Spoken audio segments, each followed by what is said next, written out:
Ng train, pagpunta doon, tapos may 2 hours tayo na papunta sa peak. So 2 hours tayo papunta sa peak ng Bajaas. So kaya yan ng 2 araw lang? Okay? Kaya kapag masyadong kung gustuin nyo, kaya yung 2. Pero sa pagbalik nyo sa pauwi, dadaan kayo sa Old Trail, dun sa Batang-Batang River. Madali lang, isang araw lang paglakad. Bakit tinawag na Batang-Batang? Batang-Batang River kasi ang dalawa eh. Ang sa una po, sa New Trail. Tapos pagbalik sa Old Trail, doon sa Batang-Batang River, dadaan. Shortcut. Pwede isang araw makuha pagbalik. So pwede na tayo lakad? Pwede na to. Magkano bayad?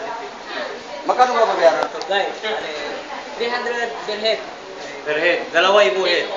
Dawai mo. 600. 600. 1 head? 2 head? 6 heads na tayo. Okay lang? Okay, start na tayo ng tour. Oo. Tara. Start na tour. Mag-hiking na tayo. Isa na.